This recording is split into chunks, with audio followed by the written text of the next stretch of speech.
37 നീളവും 80 ഗ്രാം തൂക്കം വരുന്ന കഞ്ഞിക്കുഴി പയറിന്റെ ഉപജ്ഞാതാവായ കഞ്ഞിക്കുഴി കുട്ടം ചാൽവെളി വീട്ടിൽ ശുഭകേശൻ 46 സെന്റിമീറ്ററിലധികം നീളവും 100 ഗ്രാമിലധികം തൂക്കവും വരുന്ന ആനക്കൊമ്പൻ വെണ്ടയാണ് കർഷകർക്കിടയിൽ പ്രചരിപ്പിക്കുന്നത്.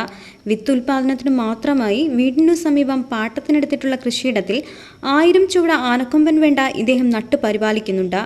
ആകൃതിയുടെ ഗാംഭീര്യം തന്നെയാണ് ആനക്കൊമ്പൻ വെണ്ടയെ പച്ചക്കറികൾക്കിടയിൽ കേമനാക്കുന്നത്. തൈകൾ നട്ട് നല്ല രീതിയിൽ പരിപാലിച്ചാൽ 36 പക്കം കായ്ക്കുമെന്നതാണ് ഇതിന്റെ പ്രത്യേകത.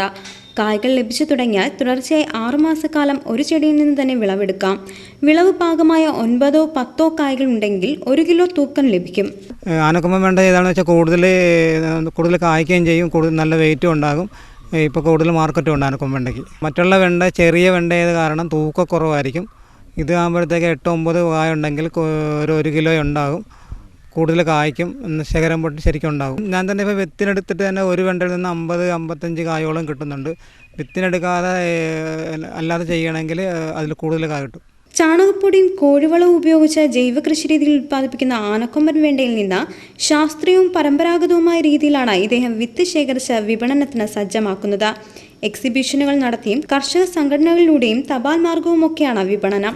വിവിധതരം പച്ചക്കറികൾക്ക് പുറമെ ചുവന്ന വെണ്ടയുടെ കൃഷിയും ശുഭകേശന്റെ വിത്തുൽപാദന കൃഷിയിടത്തിൽ പുരോഗമിക്കുന്നുണ്ട്. തന്റേതായ ശൈലിയിൽ രൂപപ്പെടുത്തിയ കഞ്ഞിക്കുഴി പയർ ഉൾപ്പെടെയുള്ള വിത്തുകൾക്ക് കാർഷിക ലോകം നൽകിയ വരവേൽപ്പ് ആനക്കൊമ്പൻ വെണ്ടയുടെ കാര്യത്തിലും ആവർത്തിക്കുമെന്നാണ് ഈ കർഷക സ്നേഹിയുടെ പ്രതീക്ഷ.